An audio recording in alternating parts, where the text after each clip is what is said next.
Hello and welcome everyone. आज वापस हम आपके लिए कुछ बढ़िया टॉपिक लेके आए हैं। तो आज क्या पढ़ेंगे हम? आज देखेंगे एलआर सर्किट। ठीक है, तो ईएमआई का एक बढ़िया चैप्टर है जिसको कई बार टीचर्स एसी में भी पढ़ाते हैं। ठीक है, टॉपिक क्या है? LR circuit.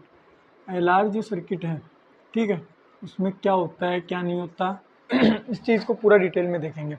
सबसे पहली चीज़ होगा क्या? एल क्या है? इंडक्टर है। ठीक है, और इसको हमने क्या किया है? ठीक है, ये मेरा क्या है? एल है, इंडक्टर है जिसका इंडक्टेंस कुछ भी हो सकता है। ठीक है, और इसको मैंने सीरीज में जोड़ा है एक रेजिस्टेंस के। ठीक है, और साथ में क्या है? एक बैटरी है जिसका ईएमएफ कितना है? एप्सिलॉन। आ गया समझ में? तो ये सब एक तो पहले तो इसका डेरिवेशन वाला पार्ट होगा, फिर इसके कुछ बेसिक डीप कॉन्सेप्ट होंगे। ठीक है, जो सबसे ज़्यादा काम किया अपने। अच्छा, इसमें होगा क्या? जैसे अभी जो है ना, ये बैटरी है कुछ ऐसी है। अभी ये जो की है तुम्हारी, ये ओपन है। ठीक है, ये t is equal to zero की कंडीशन है। जैसे ही t is equal to zero पे इसको मैं क्लोज करता हूँ तो होगा क्या? होगा ये कि यहाँ से करंट बनना चालू होगा। ठीक है, बैटरी से करंट जाएगा कुछ इस तरीके से। आ गया समझ में? जैसे इसमें करंट जाने की कोशिश करेगा, ये करंट का क्या करेगा? अपोज करेगा। आ गया समझ में? तो इसका जो लिमिटिंग केस एनालिसिस है, इसका मतलब क्या है कि ये t is equal to zero पे और t टेंस टू इन्फिनिटी पे, यानी खूब लंबे समय बाद में, ठीक है, ये सर्किट किस तरीके से बिहेव कर सकता है। ठीक है, हम एक इक्विवेलेंट सिचुएशन क्या बना सकते हैं उसको लास्ट में देखेंगे, लेकिन अभी हमें इसका बेसिक जो फॉर्मूला है उसको डिराइव करना है। यहाँ से जब करंट जाएगा, ठीक है, तो ये करंट को क्या करेगा? अपोज करेगा। ठीक है, जैसे सपोज यहाँ पे करंट बढ़ रहा है, करंट आ तो रहा है आई, लेकिन बढ़ रहा है, इंक्रीज कर रहा है। करंट इंक्रीज कर रहा है तो ये क्या बोलेगा? मैं इस तरीके से इसमें ईएमएफ बनाऊंगा कि करंट का क्या हो? अपोज हो। ठीक है, तो ये एक बैटरी की तरह काम करता है। ये जो इंडक्टर होता है ना, ये कुछ ऐसा होता है, ये चेंज को अपोज करता है। जैसे सर्किट में करंट बढ़ रहा है तो उसको कम करने की कोशिश करेगा, कम कर रहा है तो उसको बढ़ाने की कोशिश करेगा।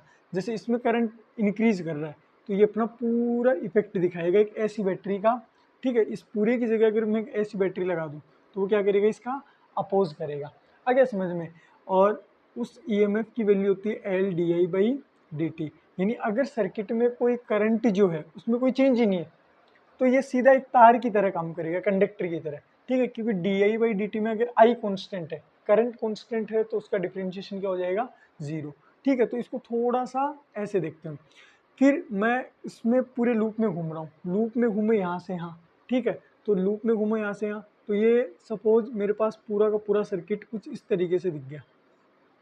ठीक है, L D I by D T, सही है, और इसमें ये रेजिस्टेंस आर और ये बैटरी का एप्सिलॉन इस तरीके से। तो इस पूरे सर्किट में घूम रहा हूँ मैं। सर्किट में घूमो, ठीक है, यहाँ से यहाँ हो, यहाँ से यहाँ केवीएल लगाएंगे, किरचॉफ वोल्टेज लो। ठीक है, यहाँ से घूम के यहाँ हो, यहाँ से घूम के यहाँ होगा तो क्या है? ड्रॉप है। ठीक है, और साइन कन्वेंशन में सबका अलग अलग होता है, लेकिन हम ज़्यादातर क्या लेते हैं? एक जो साइन कन्वेंशन है उसका मैं यूज़ कर रहा हूँ। जैसे ड्रॉप को हम पॉजिटिव लेंगे, प्लस से माइनस क्या हुआ? पोटेंशियल ड्रॉप हुआ है। ड्रॉप को क्या लेंगे? प्लस का, L D I by D T. आ गया समझ में? और फिर आगे यहाँ क्या हुआ है? यहाँ गेन हुआ है, माइनस एप्सिलॉन। फिर यहाँ क्या हुआ? हम करंट की डायरेक्शन में मूव कर रहे हैं। ठीक है, करंट ऐसे मूव कर रहा है, इसमें हम करंट की डायरेक्शन में मूव कर रहे हैं। यहाँ भी वोल्टेज का क्या होगा? ड्रॉप। फिर वापस ड्रॉप का यहाँ रेजिस्टेंस पे कितना होता है? I into R is equal to क्या आ गया? जीरो। ठीक है, पहली चीज़ मैं कंफर्म कर रहा हूँ, ये एल आर सर्किट हम कौन सा पढ़ रहे हैं? हम ग्रोइंग करंट वाला पढ़ रहे हैं। आगे समझ में? इसमें दो है, एक तो जिसमें करंट बढ़ता है, एक जिसमें करंट कम होता है, तो हम ग्रोइंग करंट पढ़ रहे हैं इसमें। सही है, ग्रोइंग करंट कैसे पढ़ेंगे? उसको उस साइड लेके जाओ, तो L D I by D T. ठीक है, ये आ गया एप्सिलॉन माइनस आई आर। सही है। अच्छा, इस डी टी को इस साइड लेके जाओ, तो L D I is equal to क्या है? Epsilon minus I R into D T. आ गया समझ में? अब देखो थोड़ा सा, अब मैं इंटीग्रेट करूंगा ना तो मुझे फ़ायदा नहीं है। क्यों? क्योंकि इस ये जो आई का इंटीग्रेशन है मैं टी के रेस्पेक्ट में नहीं कर सकता। सही है, इसलिए ये वाला जो टर्म है इसको मुझे इसका इस साइड नीचे लाना पड़ेगा मुझे। तो L D I by epsilon I R, ठीक है, और इस साइड क्या आ जाएगा डी टी का इंटीग्रेशन। सही है।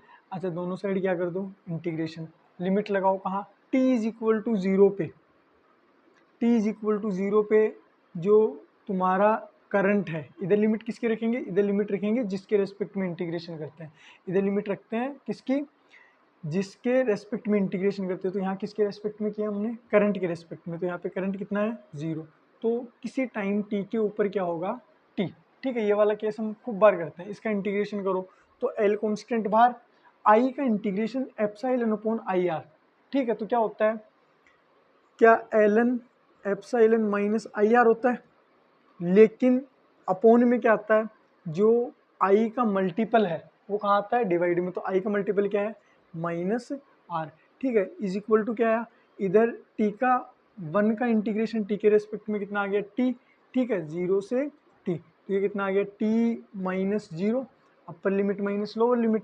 अच्छा इसको करो तो इसको क्या लिखूंगा, माइनस एल आर, ठीक है, और इसके भी लिमिट लगा दो, वैसे ये लिमिट लगा सकते हो इसके, ठीक है, इसके भी लिमिट लगानी पड़ेगी, कहाँ से कहाँ तक, जीरो से आई तक, ठीक है। वैसे पूरे की लिमिट लगती है, लेकिन हमें पता है ये कांस्टेंट है, ठीक है, ये बाहर आके ज़्यादा कोई फर्क इसमें नहीं आएगा। तो मैं इसको थोड़ा सा बाहर ले रहा हूँ, एप्साइलन, सही है, चलो ठीक है, ये टी आ गया, इसको इस साइड भेजो, इसको इस साइड भेजूंगा तो क्या आएगा, इसको इस साइड भेजो तो टी, सही है, और इस पूरे टर्म को मैं नीचे ही भेज रहा हूँ, है ना, ये माइनस तो इस साइड आ जाएगा, एल अपॉन आर। अच्छा एल अपॉन आर में मैं आर को ऊपर क्यों नहीं भेज रहा, उसका कारण तुम्हें थोड़ी देर में समझ में आएगा। इसको मैं लिखूंगा लोग को, लोग की base E epsilon minus I are, सही है। अच्छा आगे और क्या कर सकता हूँ, इसमें लिमिट रखूँ, लिमिट हमने रखी ही नहीं, लिमिट रखूँ, ठीक है, लिमिट क्या रखोगे, जीरो से आई, तो आई रखोगे तो यही आ जाएगा, तो ये L N epsilon minus I R, ठीक है, upper limit minus lower limit रखोगे तो कितना आएगा, आई की वैल्यू जीरो, तो क्या बच जाएगा एल एन ई। अब ये L N A minus L N B, तो उसको क्या लिख सकते हो, L N A upon B, सही है, ये सब कुछ सेम चल रहा है ना, ये इंटीग्रेशन वाला पार्ट है ना, इतना तो तुम्हें आता है। फिर इसको क्या लिखे, इसको लोग बेस ई लिख दूं, ठीक है, और ये बेस में इस साइड जाएगा, इस साइड जाएगा तो इसको ऐसे लिख दूं, ठीक है, इस साइड क्या आ जाएगा आई इंटू आर। अच्छा इसको इस साइड लेके जाओ, या फिर एक काम करो, हमें आई निकालना है ना, तो इसको इस साइड लेके जाओ, तो ये क्या आ जाएगा माइनस एप्साइलन प्लस ई की power T L upon R, ठीक है, और इस साइड क्या आ गया माइनस आई इंटू आर, आ गया समझ में।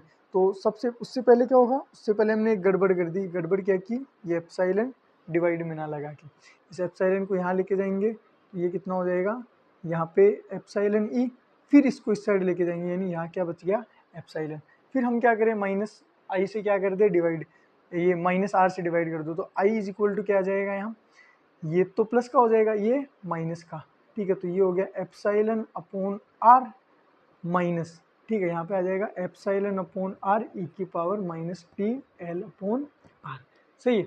अच्छा इसको थोड़ी सी यहाँ जगह करके यहाँ लिखूँ, तो I इज इक्वल टू क्या है, I इज इक्वल टू अपनी इक्वेशन बनी एप्साइलन अपॉन आर क्या निकाल लो बाहर, ठीक है, यहाँ बना वन माइनस बच क्या गया ई की power T minus T upon L upon R, सही है। अच्छा ये जो फॉर्मूला बना, ये फॉर्मूला अपने पास सिमिलर है एकदम, ठीक है, जब हम क्या लेते हैं आरसी सर्किट, आरसी सर्किट में क्या होता है, ये कैपेसिटर, ठीक है, ये रेजिस्टेंस और एक बैटरी लेते हैं, इस तरीके से सिमिलर है सब कुछ, ठीक है, बस उसमें क्या आता है, उसमें चार्ज आता है, चार्ज कौन सा, जो इस कैपेसिटर पे जमा होता है, ठीक है, वो होता है क्यू नोट, यानी maximum charge one minus E की power minus T upon R C, आ गया समझ में। बस यहाँ आर सी की जगह क्या आ गया एल अपॉन आर, इसीलिए मैंने उसको नीचे की तरफ लिखा था कि ये इसके इक्विवेलेंट है, आ गया समझ में। तो ये तो इक्विवेलेंट की बात थी, ये तुम्हें तरीका बताया कि तुम्हें दो अलग अलग याद ना करना पड़े। अच्छा इसको देखो क्या है, क्या ये कोई मैक्सिमम करंट है, ठीक है, चलो ये कोई भी फॉर्मूला है मुझे नहीं पता, मैं लिख रहा हूँ limiting case analysis. Limiting case analysis का मतलब क्या है, कि मैं ये देखूंगा कि किस समय पे क्या हो सकता है। मैं पहला केस ले रहा हूँ, इसमें t is equal to zero, T is equal to zero रखो, T is equal to zero पे ई की पावर जीरो यानी 1, 1 माइनस 1 कितना हो गया 0, तो ये पूरा टर्म जीरो हो गया, पूरा टर्म जीरो, तो आई इज इक्वल टू क्या आया 0, मतलब T is equal to zero पे तुम्हारा सर्किट में कोई करंट नहीं है। क्यों नहीं है उसका रीजन थोड़ा प्रैक्टिकली भी समझेंगे। बी क्या है, T tends to infinity, T tends to infinity, तो मैथ वाले इसको आराम से समझ जाएंगे। टी टेंस टू इन्फिनिटी मतलब यहाँ पे इन्फिनिटी तो माइनस इन्फिनिटी, तो ई की पावर एक्स का ग्राफ अगर ऐसे है, ठीक है, और यहाँ पे है ई की पावर माइनस इन्फिनिटी, ई की पावर माइनस इन्फिनिटी यानी पीछे की तरफ एक्स की वैल्यू माइनस इन्फिनिटी, यानी वाई की वैल्यू क्या आ रही है 0, ठीक है। तो ये वाला जो टर्म है ये 0 हो गया और ये का ये बच गया। तो करंट कितना आ रहा है, एप्सिलॉन अपॉन आर, जिसको हमने आई नोट बोला है, या फिर ये मैक्सिमम करंट है। मैक्सिमम करंट कैसे है उसको समझेंगे, आ गया समझ में। तो अब ये तो था इसका फॉर्मूला और एक बेसिक पार्ट, सही है। अब हम इसको थोड़ा सा और अच्छे से समझेंगे, तो अगर उतारना है तो उतार लो, चले।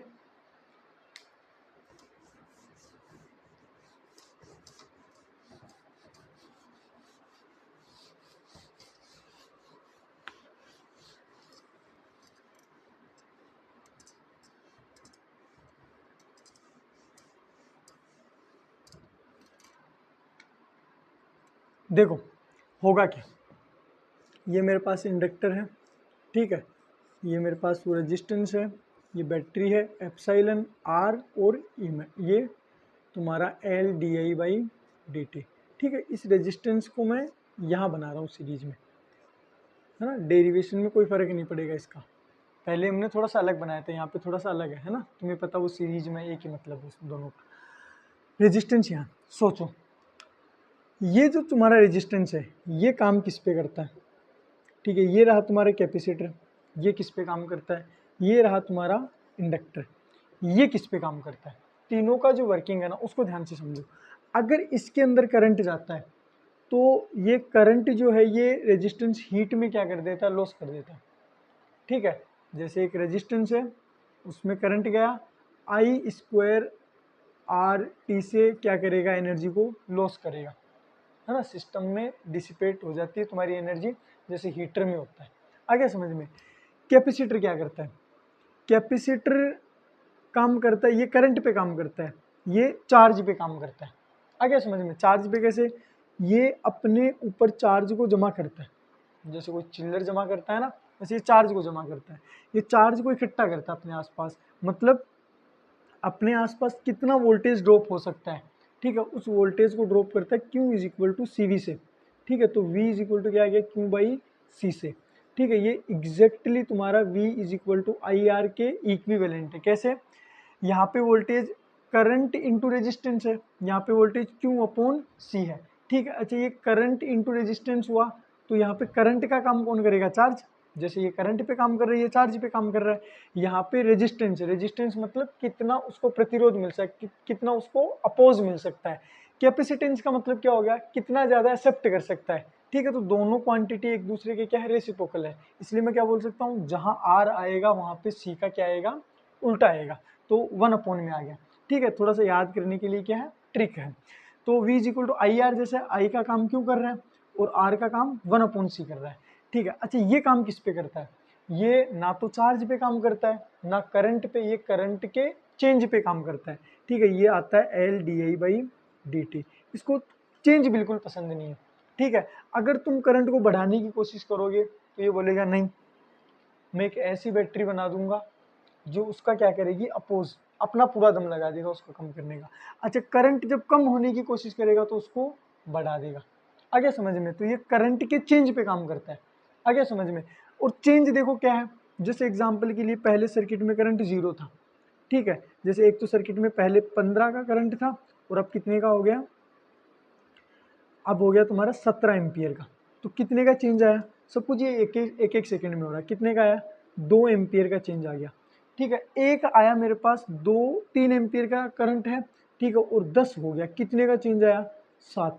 तो कितना ज़्यादा और कम करंट उससे फर्क नहीं पड़ता, तुम कितना चेंज करते हो उससे फर्क पड़ जाता है, ठीक है। देखो वैल्यू तो यहाँ है ज़्यादा करंट की 15 से 17, यहाँ 3 से 10 है, ठीक है। तो इसको करंट की वैल्यू से फर्क नहीं पड़ता, जैसे रेजिस्टेंस है उसमें करंट की वैल्यू से फर्क पड़ेगा, ठीक है, ना कि करंट के चेंज से। लेकिन ये जो इंडक्टर है ये चेंज से फर्क पड़ता है कि कितना ज़्यादा चेंज है और कितने कम समय में, ठीक है। यानी डी आई को मैं क्या लिख सकता हूँ, I2 माइनस I1, ठीक है। लेकिन ये चेंज बिल्कुल छोटा होना चाहिए, ये फाइनल है ये इनिशियल, ये T2 माइनस T1 क्या है, ये टोटल टाइम है। आ गया समझ में। जैसे मैं t इज इक्वल टू 0 से स्टार्ट कर रहा हूँ, ठीक है, तो मेरी घड़ी स्टार्ट हो गई मान लो t इज इक्वल टू 3 पे, तो t इज इक्वल टू 3 4 5, तो टोटल टाइम कितना 5 माइनस 3 है ना, अगर 3 से मैंने स्टार्ट किया तो फाइनल माइनस इनिशियल तो है तो टोटल टाइम, ठीक है। लेकिन बस ये क्या है, ये चेंज छोटा होना चाहिए। अगर ये चेंज कितना भी होगा तो इसको मैं डेल्टा आई अपॉन डेल्टा टी बोलूंगा, ठीक है। लेकिन अगर ये चेंज छोटा हो जाता है तो उसको डिफरेंशिएशन से डिनोट करते हैं ना। इसकी मैं क्या डिफरेंशिएशन में क्लास ले चुका हूँ, प्लेलिस्ट के अंदर जाके देख लेना। आगे समझ में। तो चेंज वाली चीज है ये D I by D T है, ये इसको ध्यान से देखो, ये करंट का जो चेंज है ना उसको अपोज करेगा। किस तरीके से काम करता है, जैसे सपोज इस इंडक्टर में करंट है और वो इंक्रीज कर रहा है, तो एक ऐसी बैटरी बना देगा जो करंट का क्या करे, अपोज। जैसे करंट इस डायरेक्शन में है ना, तो अपना ये दम इस तरफ बनाने की कोशिश करेगा, ठीक है। वैसे होना क्या चाहिए था, करंट ये इधर आ रहा है, ये अपना करंट इधर, इसका पॉजिटिव टर्मिनल इस साइड होगा। अच्छा, ये इस साइड पॉजिटिव टर्मिनल होगा तो इसका मतलब ये नहीं है कि सर ये कोई करंट इधर दे देगा और सर्किट में करंट अपोजिट आ जाएगा, नहीं, ठीक है। जैसे ये केस एकदम सिमिलर है कि मेरे पास दो बैटरी है, ठीक है, दो बैटरी है ऐसे, ये 10 वोल्ट की है और ये 2 वोल्ट की है, और यहाँ मैंने कोई रेजिस्टेंस लगा दिया।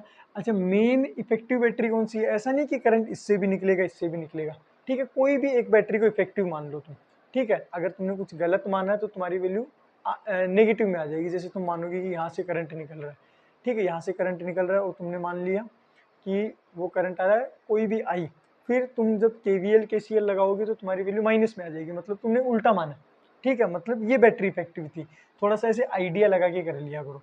यहाँ से करंट निकलेगा यहाँ से करंट निकलेगा, तो हम बोलते पॉजिटिव से जितना करंट गया उतना करंट वापस आएगा, तो फिर ये क्या करेगा, ठीक है। तो यहाँ से 10 एम्पियर मान लो 10 एम्पियर निकला करंट, ठीक है, यहाँ पे कितना आएगा 10 एम्पियर, इसमें भी कितना पास होगा बाहर 10 एम्पियर। अब तुम बोलोगे कि सर ये करंट इसको पास कैसे कर रहा है, ठीक है, तो पास तो इसको भी करता है लेकिन हमारी नज़र यहाँ तक जाती नहीं, हम घूम के केवल यहाँ तक आते हैं, ठीक है। बाकी यहाँ से यहाँ एनालिसिस करो 10 एम्पियर से 10 एम्पियर, ठीक है, तो ऐसा ही तो लग रहा है कि हमने केवल एक बैटरी को चीरता हुआ करंट निकाला, ठीक है।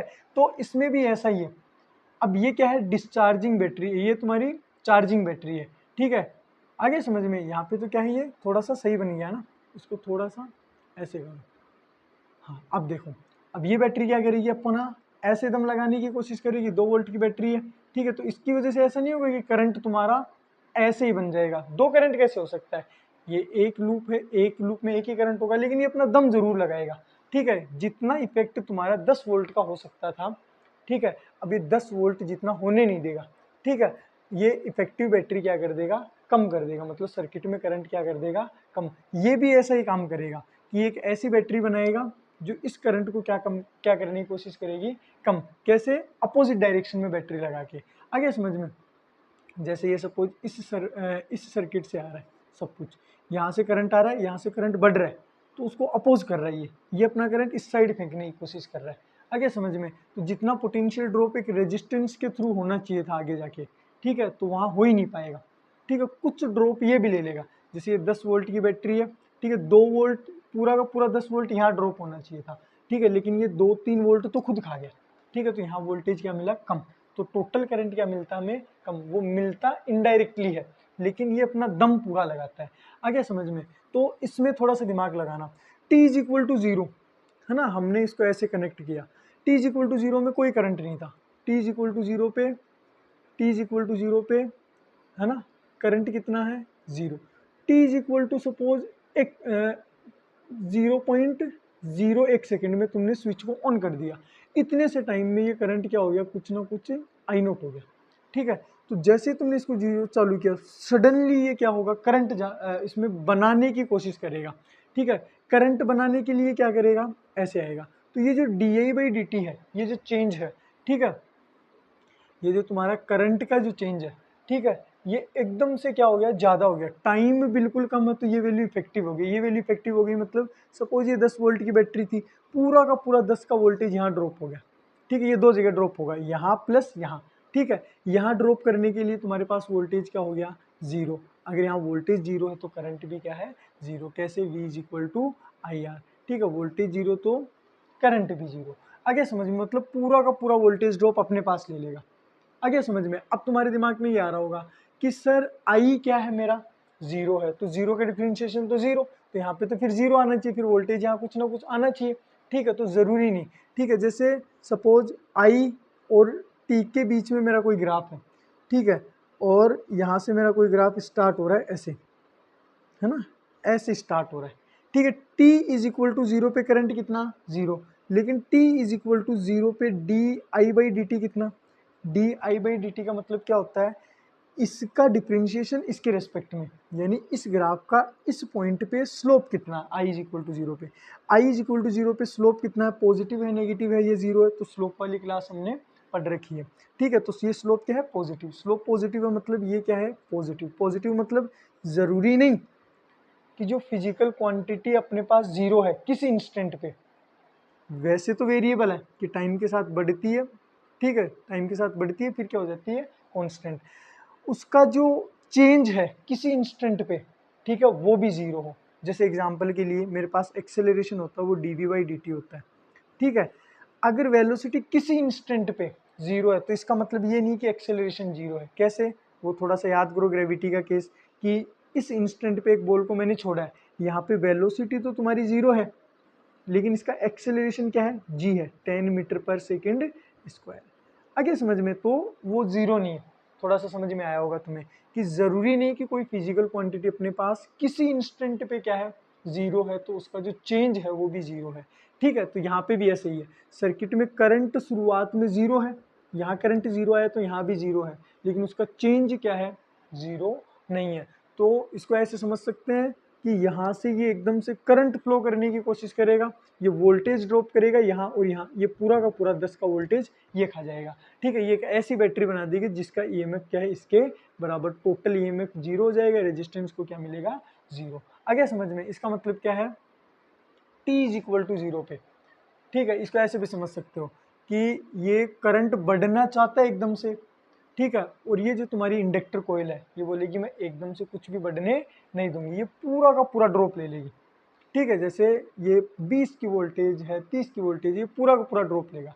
फिर थोड़े टाइम में क्या होगा, थोड़े टाइम में ये जो करंट है, ठीक है, ये थोड़ा सा स्टेबल होने की कोशिश करेगा, ठीक है, तो इसको थोड़ा प्रैक्टिकली तो समझना मुश्किल है, लेकिन ये ग्राफ कुछ ऐसा ही बोल रहा है कि धीरे धीरे टाइम के साथ ही स्टेबल होने की कोशिश करेगा, अब t टेंस टू इन्फिनिटी पे क्या होगा, इन्फिनिटी पे ये क्या करेगा, इसमें करंट क्या हो जाएगा, लगभग कांस्टेंट हो जाएगा, करंट बढ़ी भी जाएगा, ठीक है, और करंट में चेंज क्या आना हो जाएगा, जीरो चालू हो जाएगा, तो करंट में चेंज जीरो, तो L D I by D T zero, तो ये क्या बन जाएगा, जीरो, मतलब ये कोई भी बैटरी नहीं बनाएगा, ये जो है एक सीधे तार की तरह है, तार की तरह है, तो इसमें करंट क्या बनेगा, एक रेजिस्टेंस की वजह से क्या बनेगा, एप्सिलॉन अपॉन आर, इसीलिए हम क्या बोलते हैं, टी टेंस टू इन्फिनिटी पे ऐसा बन जाता है, आगे समझे, मतलब शुरुआत में ये भाई ऐसा है कि जब बिल्कुल कोई भी जंग चालू होती है, ठीक है, उसमें ये पूरा पावर दिखा देता है कि हाँ अब कहीं किसी को कुछ नहीं जाने दूंगा मैं, ठीक है, लेकिन जैसे ही थोड़ा सा टाइम होता है ये बस ढेर हो जाता है, फिर क्या करेगा, कोई भी जाओ कोई भी ना जाओ कोई फर्क नहीं पड़ता, आगे समझ में, ये क्या था, इसका सिंपल एनालिसिस था, अब ये जो इक्वेशन हमने लिखी है ना इसका ग्राफ बना के देखते हैं, आगे समझ में, चलो मैं मिटा के इसका ग्राफ बनाता हूँ, उतारना है तो उतार लो,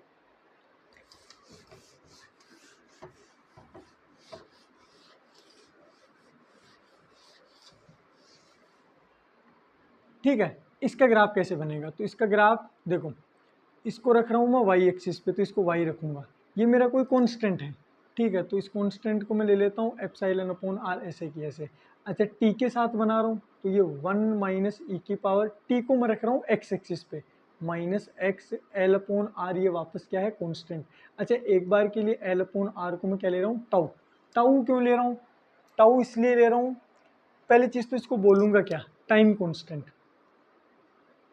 है ना, टाइम कांस्टेंट, टाइम कांस्टेंट का मतलब हो गया समय नियतांक, हिंदी मीडियम के लिए, है ना, समय नियतांक, ठीक है। इसको टाइम क्यों बोला, सबसे पहली चीज तो क्योंकि ई की पावर में यूनिट डायमेंशन में हमने पढ़ा है जो कुछ भी होता है वो डायमेंशन लेस होता है, ठीक है। तो अगर ऊपर मेरे पास टी है, टाइम है, तो नीचे भी क्या होना चाहिए, टाइम, ताकि टाइम से टाइम का डायमेंशन कट के क्या आ जाए, डायमेंशन लेस आ जाए, विमाहीन आ जाए। आगे समझ में, इसलिए हमने क्या बोला, एल अपॉन आर क्या है, टाइम के यूनिट के बराबर है। आगे समझ में, मतलब इसकी कोई यूनिट होगी तो वो सेकंड में ही होगी, 1 मिली सेकंड, 1 सेकंड, 2 सेकंड, कितना भी हो गया। आगे समझ में, तो इसमें ज़्यादातर ऐसा नहीं है कि ये जो टाइम कांस्टेंट आता है अपने पास प्रैक्टिकल सिचुएशन में, तो कोई 5-10 सेकंड आता है, वो कुछ मिली सेकंड में आता है ना। कैपेसिटर के मामले में भी ये टाइम कांस्टेंट होता है, वहाँ पे कुछ माइक्रो सेकंड में आता है, ठीक है। तो इसको थोड़ा सा ग्राफ बना के देखते हैं। तो एक चीज़ बताओ, पहले मैं ई की पावर एक्स का ग्राफ देखता हूँ कैसे बनता है। तो ई की पावर एक्स कैसे बनेगा, ई की पावर माइनस एक्स का कैसे बनेगा, ठीक है। तो एक्स की जगह पे मैंने माइनस एक्स रख दिया, तो वो वाई के सिमेट्रिक बनेगा। तो वाई के सिमेट्रिक एक लाइन ये है, ठीक है, और दूसरी लाइन ये बनेगी, ये ई की पावर एक्स है और ये ई की पावर माइनस एक्स है, ठीक है। जेई वाले बच्चे आराम से समझ गए होंगे इसको कि ये क्या है, ग्राफिकल ट्रांसफॉर्मेशन है, ठीक है। ग्राफ को हमें चेंज करना आना चाहिए। फिर मैंने क्या किया, यहाँ तक ग्राफ बन गया मेरा, फिर इस ग्राफ को मैं माइनस कर रहा हूँ। माइनस करने का मतलब क्या है, अब मैं पूरे के पूरे ग्राफ को माइनस कर रहा हूँ, मतलब क्या है, ये जो ऊपर वाला है ये ऐसे कैसे क्या बन जाएगा नीचे। तो अब मेरा इतना ग्राफ बन चुका है। फिर क्या आएगा, -1। -1 क्या बोलेगा कि ये जो भी ग्राफ बना है ये एक यूनिट से ऊपर क्या कर दो, शिफ्ट कर दो। तो ये का ये ग्राफ थोड़ा सा क्या कर दो, शिफ्ट कर दो। आ गया समझ में, जैसे ही उसको ऊपर शिफ्ट करूंगा ऐसे बन जाएगा। अच्छा, मैंने ये यहीं से चालू क्यों किया, क्योंकि हमें अच्छे से पता है t इज इक्वल टू 0 पे करंट क्या आ रहा था, 0, और t टेंस टू इन्फिनिटी पे, है ना, ये जैसे यहाँ तक जाते जाते इन्फिनिटी हो गया, खूब आगे हो गया। इस इन्फिनिटी पे तुम्हारे पास ये जो करंट आता है ये एप्सिलॉन अपॉन आर आता है, जिसको हमने क्या बोला है, आई नोट, और इसको क्या बोला है, मैक्सिमम करंट, जो कि हमें कब मिलता है, इन्फिनिटी पे मिलता है, जहाँ पे तुम्हारा ये जो इंडक्टर है, ठीक है, ये किसकी तरह काम करने लगता है, एक सिंपल कंडक्टर की तरह काम करने लगता है। आगे समझ में। अच्छा, इसमें टाउ क्या है, तो ये तो हो गया t इज इक्वल टू 0 और ये हो गया t टेंस टू इन्फिनिटी, ठीक है। अब हमें इसकी दो स्टेट हो गई, दो स्टेट मतलब t इज इक्वल टू 0 और t is equal to infinity. हमें इस पे बात ही नहीं करनी है, हमें किस पे बात करनी है, हमें बात करनी है t इज इक्वल टू 1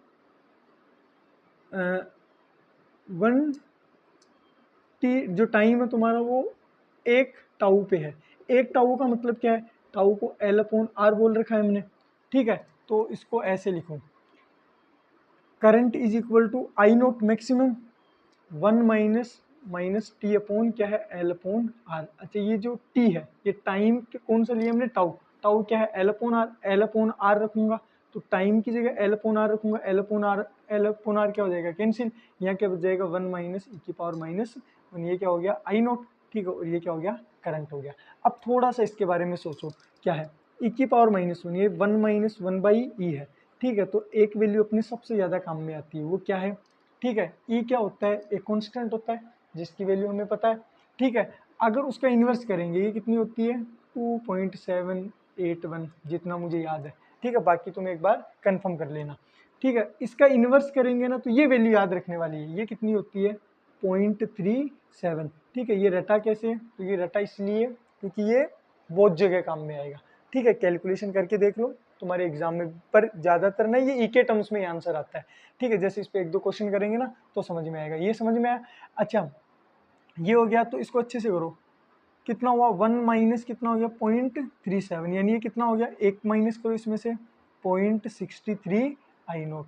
आ गया समझ में, इसका मतलब क्या है, ये टाइम 0 है, ये टाइम इन्फिनिटी है, तो t is equal to 1 time constant पे, टाउ पे, यानी एल अपॉन आर पे, ठीक है। यहाँ पे ये जो करंट हुआ ये कितना हुआ, ये आई नोट का यानी मैक्सिमम का कितना हुआ, 0.63 आई नोट। आगे समझ में, यानी परसेंटेज में बताना चाहूँ तो मैं क्या बोल सकता हूँ, पहले करंट अगर 100% था तो पहले टाइम कांस्टेंट में ही, एक टाइम कांस्टेंट में ही तुम्हारा करंट कितना हो चुका है, उसका 63% हो चुका है, ठीक है। अच्छा, कितना गिर गया, कितना ड्रॉप हो गया, पहले इतना था अब इतना हो गया, ठीक है। तो कितना कम हुआ है, 37% कम हुआ है, ठीक है। और 63% क्या हो गया, करंट हो गया, उसका 63% तो हो गया, आ गया समझ में। और कम कितना हुआ है, 37%, आ गया समझ में। तो ये क्या है, टाइम कांस्टेंट की डेफिनेशन। तो टाइम कांस्टेंट ये सबसे ज्यादा काम में आएगा। जैसे किसी भी सर्किट के लिए तुम्हें बोल दे कि टाइम कांस्टेंट क्या होगा, आ गया समझ में।